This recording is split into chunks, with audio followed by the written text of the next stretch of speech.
I'm sure you've heard the news. Children dying after taking cough syrup. A trusted doctor under arrest.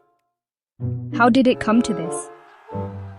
The tragedy unfolded in Chhindwara, Madhya Pradesh, where a contaminated cough syrup called Coldriff has been linked to the deaths of at least 11 children, most under the age of 5.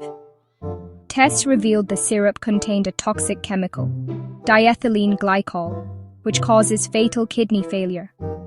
Dr. Praveen Soni, who prescribed the syrup, has been arrested and suspended for negligence.